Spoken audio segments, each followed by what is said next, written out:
Welcome to the Hutchinson Collegian podcast. I'm your host, Daeton Winebrenner, joined here by Spahr, and today we will be talking about the Charlie Kirk situation. You know, big topic over the last week and one day. It was a week and one day ago that Charlie Kirk was murdered during a college event in Utah, and it just seems like since then all hell has broken loose. I mean, it just kind of opened the floodgates. It's just a hellhole right now everywhere online. Like, the discourse is just terrible.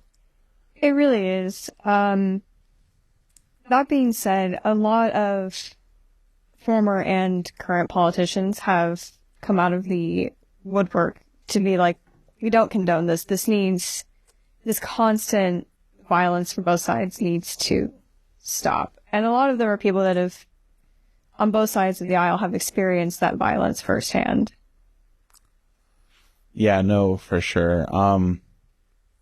I do like how they're trying to not make it one side or anything like that. How they're just trying to condone no violence against anyone. Mm-hmm. Obviously that's probably not going to work, because after this, I think more people are just going to get shot, because there's two sides to this. There's going to be people who are enabled by the Charlie Kirk shooter on the left who's like, oh, if he can do that, I can do it too. And then, they go off shooting someone. Or on the Republican side, they're like, well, they're killing us, I'm going to have to go kill them. And regardless, it's just going to end in unfortunate violence. Yeah, and this isn't the first assassination this year, because there was, I want to say it was someone from Minnesota. Yeah, it was Minnesota. One attempted, one murder, I believe. Yeah. And it's just constant these days. And yeah, there have been a lot of politicians that have called for an end to the violence. That being said, give me a second to find it. But most of them have called for it in a very this just needs to stop. This isn't who we should be. This isn't who we need to be. And then you have people like President Donald Trump, who are calling it terrorism. And I mean, I feel like you could probably by definition call it domestic terrorism, but as the current acting president, too, it feels like throwing more fuel on the fire when that's the last thing that needs to happen. Oh, I mean, it makes sense for Donald Trump. I mean, that's the exact, imagine this. If you're the president and you're trying to create a society that's super uniform, but, doesn't criticize the administration, if you want to take care of the left, what are you going to do? You're going to encourage violence against them, because he wants people to go out and kill Democrats, because I think that's just another part of his plan to turn us into a police state, more authoritarian regime. Yeah, and I mean, you can't get there without a large amount of violence beforehand to be see, we need it. But I mean, the point is it's just not an appropriate reaction. It's really not. Well, I don't know what even could be considered an appropriate reaction, because it's one thing when, a politician gets killed, because, politicians, they've been murdered ever since, the beginning of time, but he wasn't a politician. Exactly.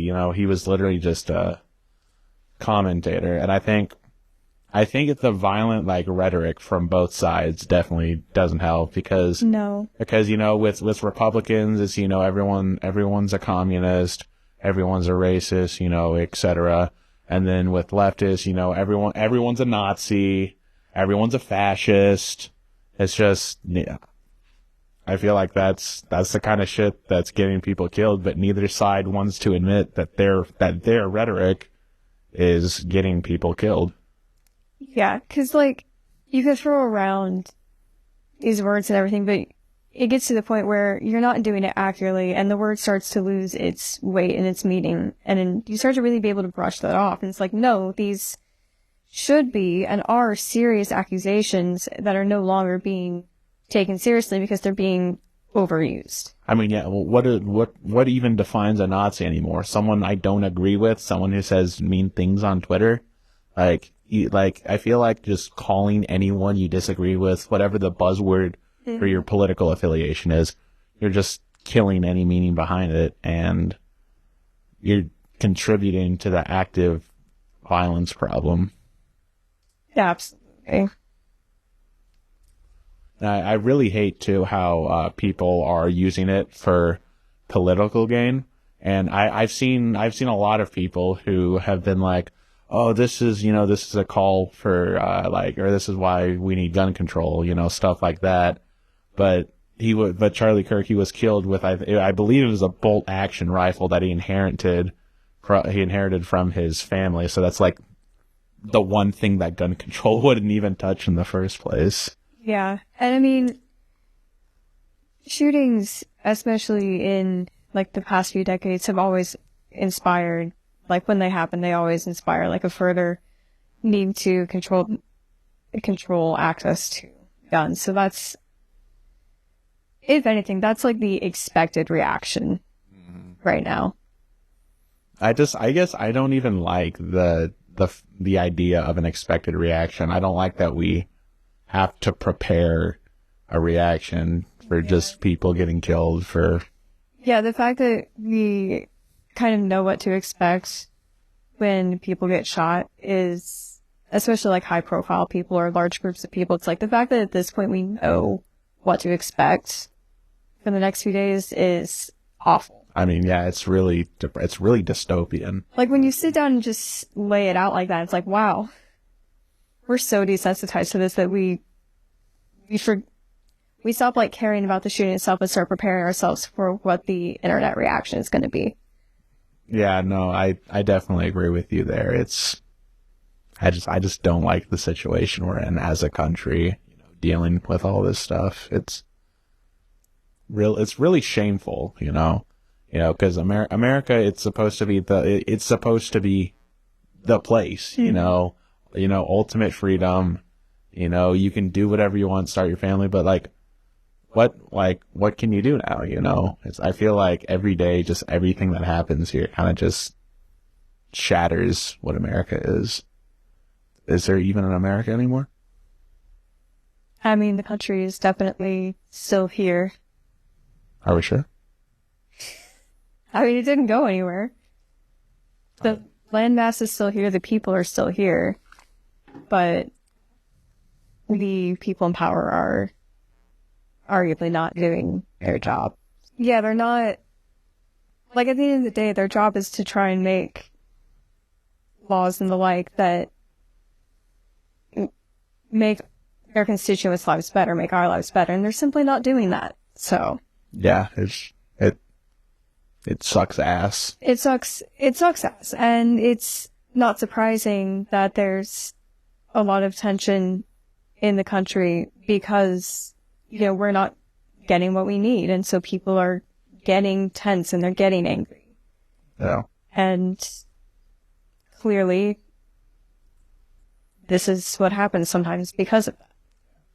And the reactions to it all is it's just terrible to see because, there's people actively, cheer, like people on Twitter cheering like his death, like it's a national holiday, and it's absolutely insane that people can have like so little humanity for someone else because they disagree. Like I know Charlie Kirk, obviously, he definitely said some things that harmed other communities, Like I don't think Charlie Kirk was the worst guy ever, but I do definitely think that his words had real world impact simply just because of how popular he is. But it's really disheartening to see people, celebrating death. Yeah. Have anything else you want to add on to that? Onto that, no.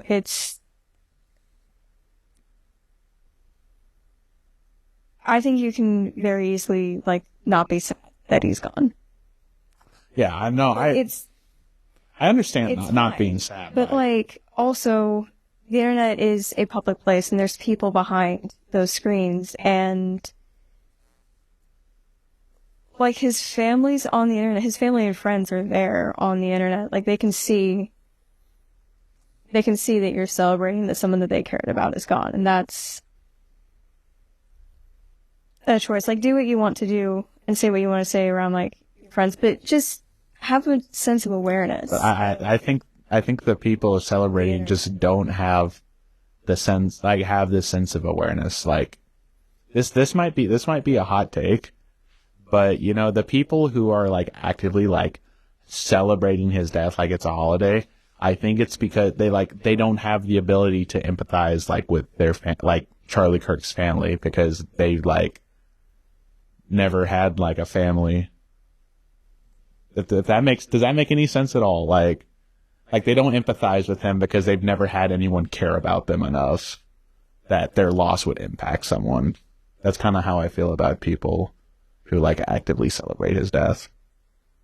I mean, it's a fairly broad statement to make, but could be true in some cases. I mean, statistically probably is true in some cases, but no, I do think that sometimes we just forget that there's people behind those usernames. Those, no matter what you think of their beliefs, like, he was still a person. And he was still a person who died in front of some of his family. I think it was, like, his wife and kids. And his kids, yeah. Was it one or both? I don't know. I don't know how many kids he had. Too many kids in the first place, man. Like, I think there were, like, 3 and 1. Like no shade to the man, but, like, if I'm doing, like, a political rally or something, or not, my family. Yeah, I'm not bringing my 3 and 1 year old. Especially with the political climate right now. Yeah, like, they should be at home watching, like, do kids still watch Yo Gabba Gabba? Is that still a thing? Wow. I don't think it's still running. Oh, do they just watch, like, Reddit stories with, like, Subway Surfers gameplay at the bottom? Honestly, some of them probably do. Coco Melon? Is that still a thing? Maybe? I should know this. I have a younger brother, but... Do you just not pay attention to him? I do. I just don't often pay attention to, like, what he's watching, because he doesn't usually watch things. You know, that's probably for the best. Yeah. But yeah, I think not a great decision by Charlie Kirk, but that's neither. That's neither here nor there. I think the most, like obviously him dying was crazy, but I think the craziest part is just what's been happening on the internet since it happened, because obviously there's, like, people celebrating his death. Have you seen the website? I have not. I'm gonna be real. I actively don't have, like, X, or I don't really have social media because it's really depressing. It is. So I'm very active on X. Like, I don't post, but I like a lot of stuff, mm-hmm. and like, it's usually just, like, memes and, like, stuff like that. But now it's just been all Charlie Kirk stuff.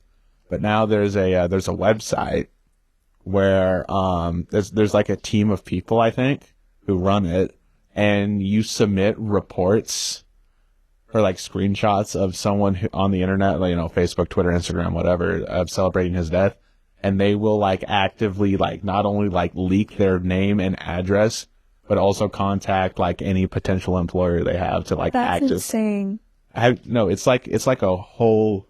That's awful. It's a whole ordeal. Do you have the ability to, like, throw, like, a picture of that website on here in post? Yeah, I'll send you a picture of the website. And you, like, blow it up on there. That's horrible. Like, yeah, okay, it's insensitive, and you probably shouldn't be saying, like, celebrating somebody's death on the internet, but, like, you're still allowed to.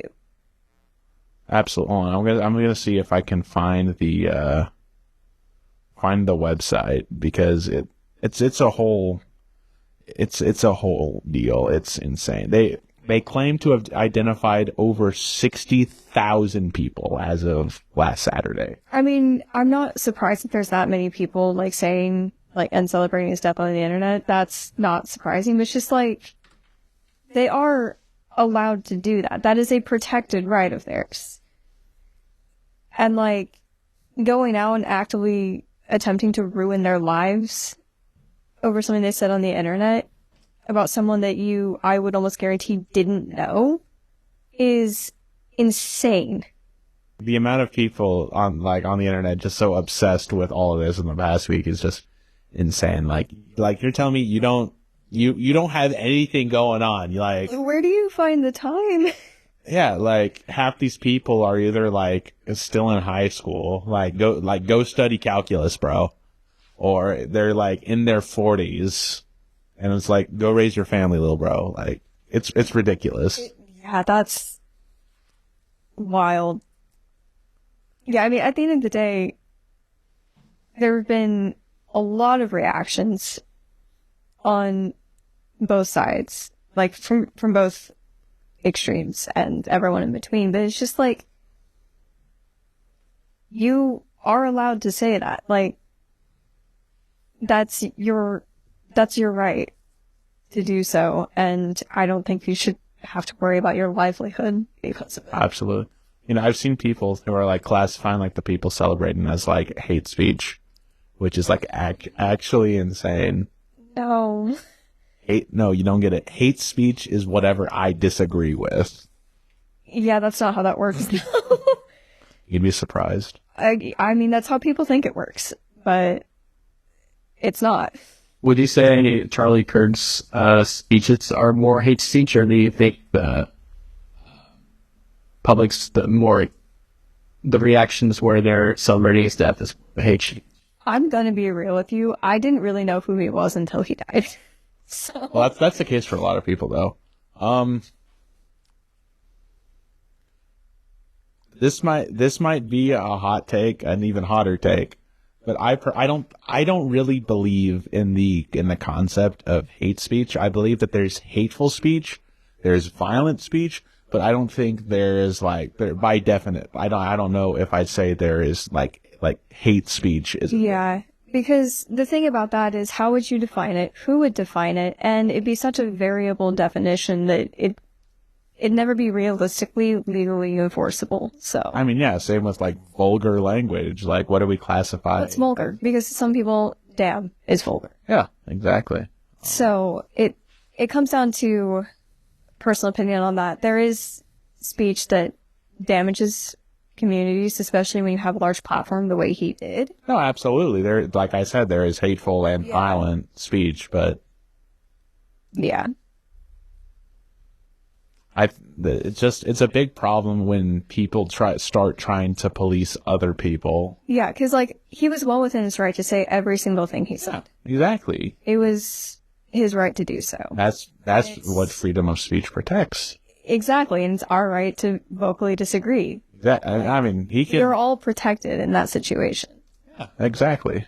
It's bad situation.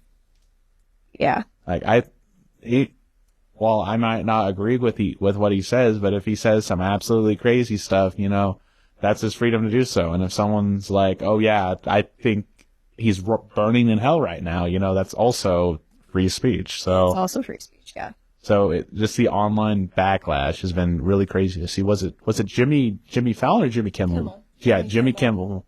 He just got his show pulled, and while I do think he was terribly unfunny and his show sucked ass, I don't think that he should.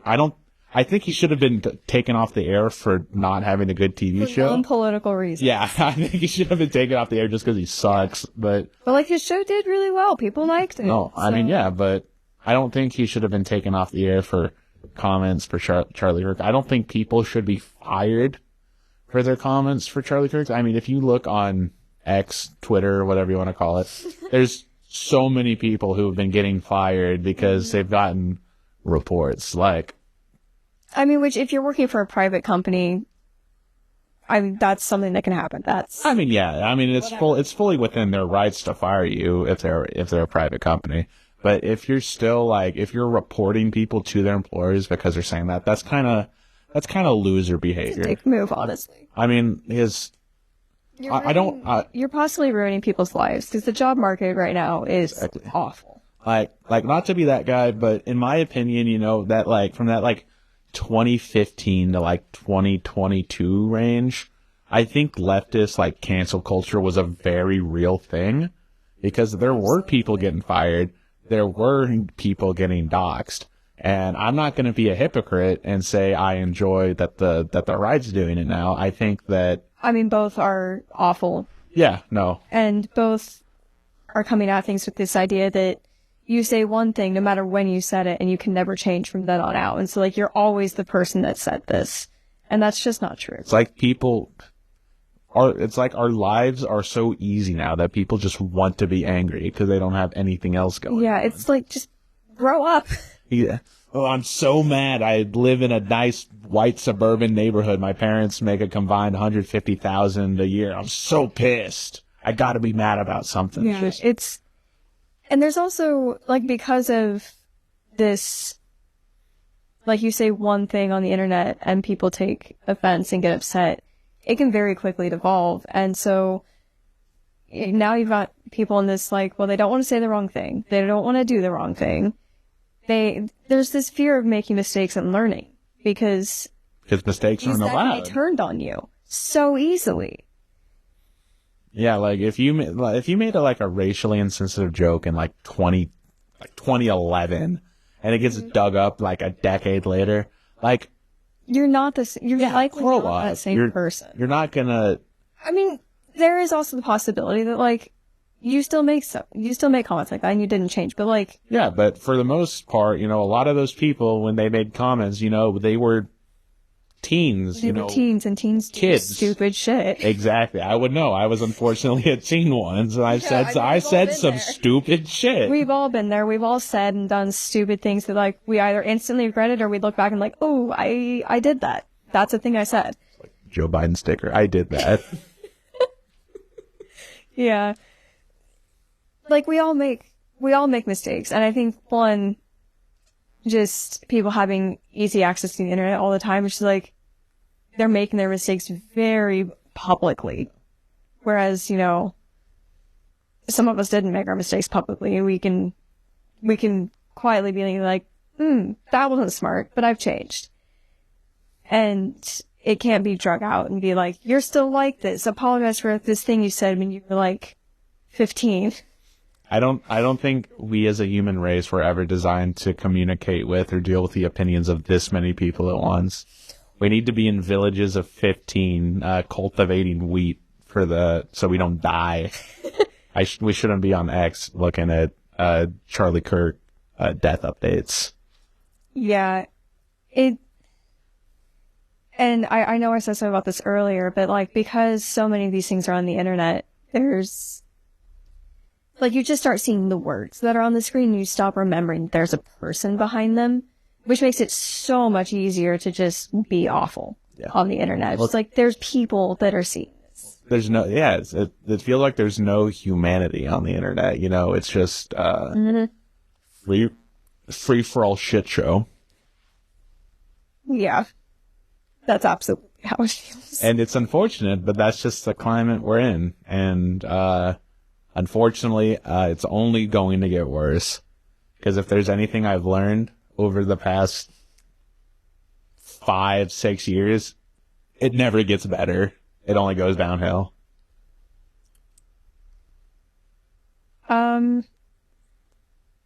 I choose to believe something different. I guess I choose to believe that we can get better from here. I know. I fully believe we can. I just don't think we will. Is the powers in charge, the people at the top, they just want to ensure that we're miserable no matter what. That's fair. Yeah, there needs to be a systemic change because there's a lot about the governance system that we live in it's just making people miserable. And you can't necessarily take that out on your politicians, so you take it out on the other people around you. And it just perpetuates itself into everyone's miserable. Choose to be kind. Choose. And that's another big thing. I feel like kindness is a lost art. Mm-hmm. Like, you know, people say, oh, it's free to be kind. Like, I know that's so corny.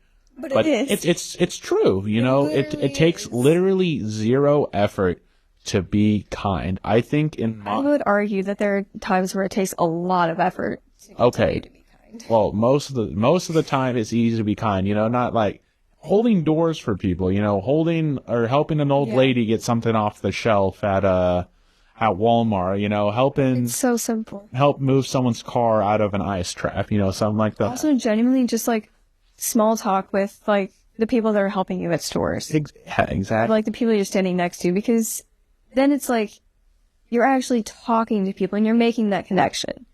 And I think that I feel like social media, honestly, has ruined a lot of that. Because, you know, people take their online etiquette into real life. Mm-hmm. And instead of, you know, just being a normal person, you're just spewing out bullshit. Yeah. Yeah, And it's like, you know, I remember someone called me chud-pilled. And it's like, are you familiar with the term chud-pilled? I'm not, no. I think it's a combination of like blue-pilled and chud. But it's like people, ever since Twitter, Instagram, Facebook came out, people don't know how to act. I think, was it Mike Tyson that said, the internet's made y'all too comfortable with talking shit and not getting punched in the face for it? I don't know if it was him that said that, but yeah, I know what you're talking about. I think whoever said that, They were right. they were right. People are so used to being able to get away with whatever they say because on a lot of social media sites, you can be a little more anonymous. And so they're used to being able to say whatever they want and face no real repercussions for it. And it's just like, what you say matters. It has an effect on the other people that read it. But I feel like people just don't realize that. So many people are so self-centered that they think I'm the only person that matters. Everyone else is merely listening to me. I am the main character. Yeah. And the truth is, Have you ever looked through the r/main character on Reddit? Or like main character syndrome? It's really funny. maybe a little bit or like something similar, but I think I know what you're talking Yeah. about. But no, ever since social media, everyone just acts like, you know, they're hot shit, you know? And it's just ridiculous. I think we need to stop enabling people to act like they're important. Yeah, I mean, you can be important to yourself. You can be important to your friends, family, whatever. But at the end of the day, like, and like you should, 99% of the people don't give a shit about you. Yeah, like most of the people you interact with on the daily, it'll be like a 2-minute at most interaction and you'll move on. Why not make that a good interaction? Yeah, you know, Why not brighten their day just a bit? Yeah, you know, anytime I pass by someone and we have a little chat, or even at the dorms, you know, anytime I see Chip, the custodian, you know, I always stop, I talk to him, you know, ask him how his day's going. And I'm sure he appreciates that because there's a lot of dicks who live in the dorms and they piss all over the toilet seats. I mean, genuinely, one of the highlights of my days while I was doing band was like walking into store my flute for the day, and because it was always early in the morning, and so I would talk to the custodian that worked in Stringer. It was like highlight of my day. Oh yeah, no. Oh, I love the Stringer custodian. She's great. Yeah, both of them. They're both awesome. But yeah, just like small talk, you know, just chatting with random people, you know, I feel like that's something that we need more of. Mm-hmm. I feel like we can heal as a community if we start involving ourselves in real life more, you know, hang out. Your life isn't lived on your phone. Yeah. You know, I don't spend, like, when I was younger, didn't have a lot of friends, you know, I spent all my time on my phone. Mm-hmm. And now, you know, I'm with friends all the time. I don't live in a virtual world anymore, you know? Yeah. Like, we know what the real world is like because we actually, like, hang out with people. I feel like a lot of people don't actually know what the real world is like. Their optics are only through phone screens. Yeah. And like at the end of the day, like people as humans, like we're social. We are naturally social. And so when we get isolated, like we get irritable and upset, and we take that out on people. So. Yeah, I don't really know what to add on to that, but I agree with you. You got any more talking points on your little MacBook? No, most of them are all related to the Charlie Kirk reactions. Yeah, I feel like we've talked enough about Charlie Kirk. To any Collegian regulars, if you're watching this late into the video, Thanks. thank you very much. If you watch this, come to me and tell me that you watch this, and I'll give you a big fat sloppy kiss. I'll just say thank you. Whatever. Yeah, I don't really feel like there's anything more to be said about the situation, partially because it's still developing. I mean, it's still developing, but I know what segment we can get into from this. So, have you seen the conspiracy theories? Oh God. So there's two main conspiracy theories. The first conspiracy theory is that Donald Trump ordered it, and then the second conspiracy theory is that Israel ordered it. Oh, I have actually heard about the Israel one because talking to people on social media too much. My mother. Ben Shapiro ordered the hit himself. God. Fucking Ben Shapiro, dude. I remember when they're just turning off the lights in there now. I remember. Either of you, when you were growing up, did you ever see those like Ben Shapiro Rex at SJW liberal on college campus videos, or was that just me? No. Y'all never saw that. No. Okay. To be fair, I can't stand his voice. So let's say, hypothetically, we're on a podcast together, and I'm awesome, and you suck. I will leave. Is what will happen. He looks like a rodent. But yeah. Yeah, I'm glad that whole era. Actually, no, I was gonna say I'm glad it's over, but it's more calm than the shit we have going on right now. I feel like with every iteration of I feel like we just get more and more extreme politically, like every election cycle. Yeah. In the 80s, it went from. I don't know. I wasn't alive in the 80s, but I imagine the politics were pretty moderate. And now, a lot of people, adults now, they said that your political life was very personal. Mm-hmm. Tell people about your political life. I wish it was still really personal, honestly. I'm cool with talking about politics. I think that, political discussion can be useful. You can persuade people. You can explain your train of thought, your story and stuff like that. Yeah. But now, it's just like there's a morality attached to it. There's no morals in politics anymore. I mean, no, there's no morals in politics, but there's a morality that, I've seen, on the leftist side of things, there's a morality attached to who you agree with, what you believe. It's online leftist. Horrible space to be in. Horrible space. Now, what I've noticed, because I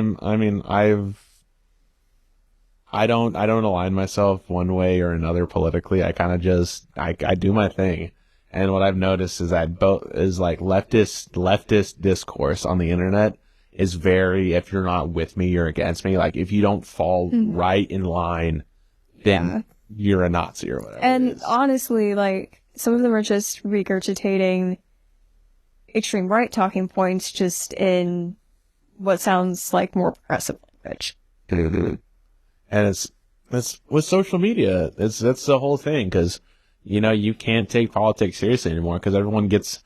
Okay, this pisses me off so much because everyone just gets their opinions from fucking TikToks now or Instagram Reels. Yeah. I remember my buddy who was he was celebrating the Charlie Kirk death. He was like, oh, he said this, he did that, and I was like, okay, like when you do that, and he literally just sent me out of context clipped like TikTok videos, and I'm just like, okay, but like when did he say that?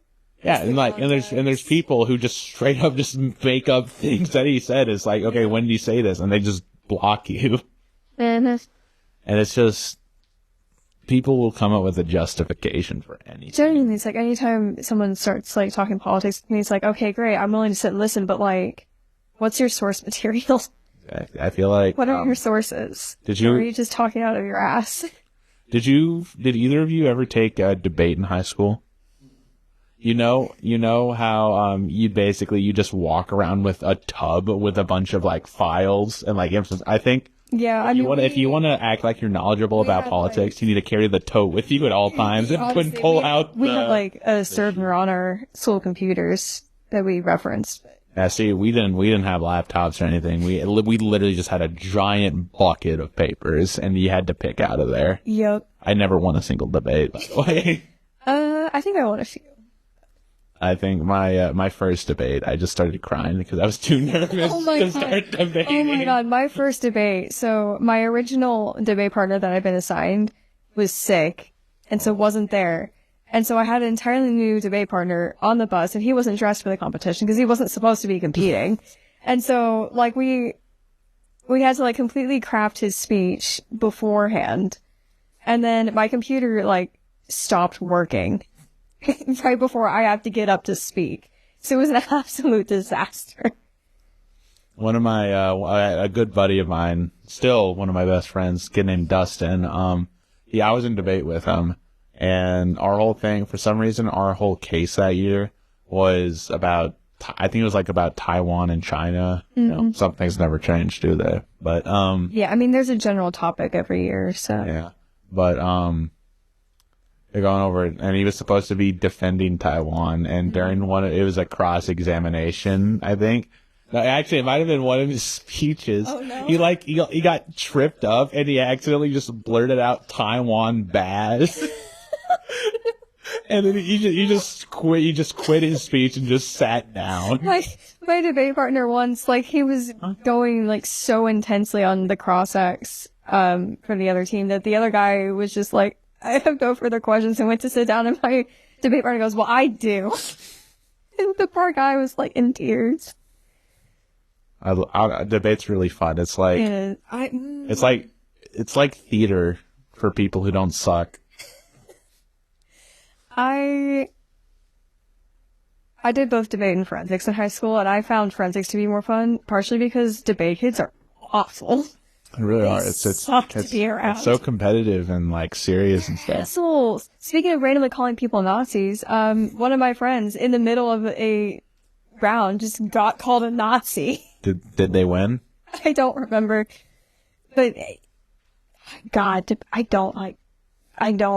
did not enjoy high school debate kids. They were kind of awful. I think everyone in high school was kind of awful. I mean, yeah, but it's just like you find like the most argumentative of the high school kids, and you stick them all in one activity. So like in the same bus or like the same building, and it's just and they're in like that weird phase of, they're like 15, 16, 17. Yeah.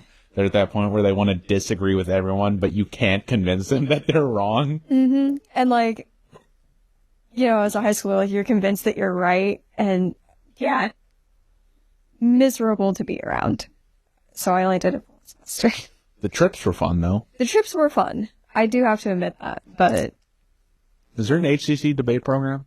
I don't think there is. We don't have any cool stuff. We have, like, pickleball club and... I think there used to be a forensics program, because there's a room in Lockman Hall that has, like, a small stage, so I think we used to have forensics.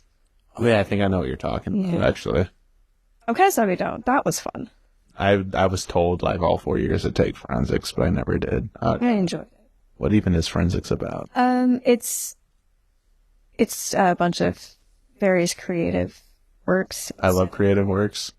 So like, you could memorize like dramatic pieces, humorous pieces. You could actually do stuff that was similar to debate, like where you can memorize speeches and the like, where you could like have to write a speech on a random topic. You do improv? Improv? I did not do improv. But can you do improv? Yes. Oh, I would have excelled in that. I love improv. The improv practice was fun, but I never actually competed in it.